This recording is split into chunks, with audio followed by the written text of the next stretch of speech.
Figured I'd warn you real quick. On this coming Tuesday, September 17th, it was shown to me that in the book of Daniel, when it talks about surviving from beyond the setup of the abomination of desolation, it says, "Blessed are those who have waited and have reached the end of the 1355 days." So if you count that the abomination of desolation that is set up for sacrifices and all that, if that indeed is Obama's, Satan's, the fourth horseman's third term, through the third horseman's reign, which is fake because he's a black horse, he's a liar, right? It's dark, black waters. It's all a lie, right? So it's Satan's actually running the show, and he's been doing it, right? Barack Obama, lightning from heaven. If you count the inauguration of Joe Biden, right? The third horseman, the famine, the black horse. If you count 1355 days from then, that's this Tuesday. So Daniel's saying, blessed are those who have waited and have reached the end of these days. So it's a set amount of time that you're supposed to wait. Obviously you're waiting for Jesus, right? Or it could be, waiting to get past this troublesome time, right? Which is the V,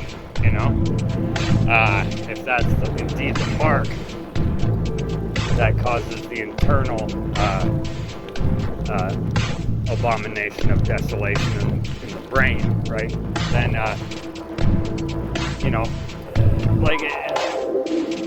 it depends on what this could entail, right? Because,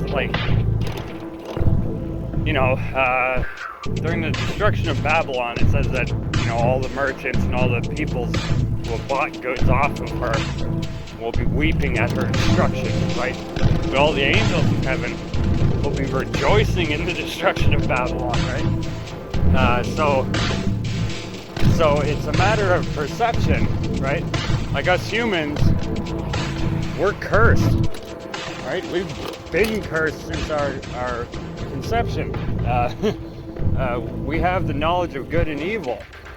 When that in itself is a state of corruption, right? Like you will always see every situation with your eyes as either good or evil because you've taken from the fruit. You will never see the greater good or the greater evil, right? Because you're a human. So, I'm just saying that this Tuesday something really bad could happen to all of us. But in God's scheme of things, when you die, right, especially if you die as a martyr, that's good, right? Like if you die a horrible death, then you're gonna rejoice with him in heaven, right, in paradise forever.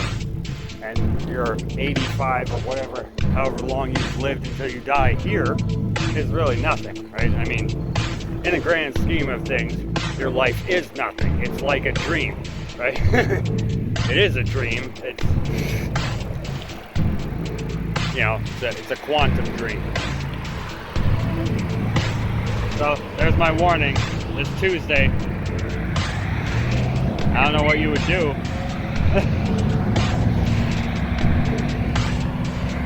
have extra bottled water and bags of rice. I don't know.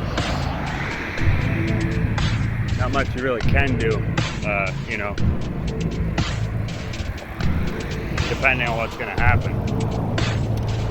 Right? Like, God's children are going to rejoice after this, but that doesn't mean that all humans will, right? Like, most people, even people who believe in Jesus, are not real children of Christ, right? Like, they're not the real children of Israel, because they still do things that are against the teachings of Christ, right? Like Jesus himself said, you know, I'll know you love me if you keep my commandments, right? And if I know you love me, then I'll love you. And if I love you, then when I reach the Father, I'll be in the Father, and I'll tell him that you love me, and he'll love you also. And then he'll be in me, and I'll be in him, and you'll be in me, and I'll be in you. You see? It's not that complicated when you think about it. So, I guess, in my belief in the Christ, it does kind of make my death a lot more acceptable when I think about it in depth.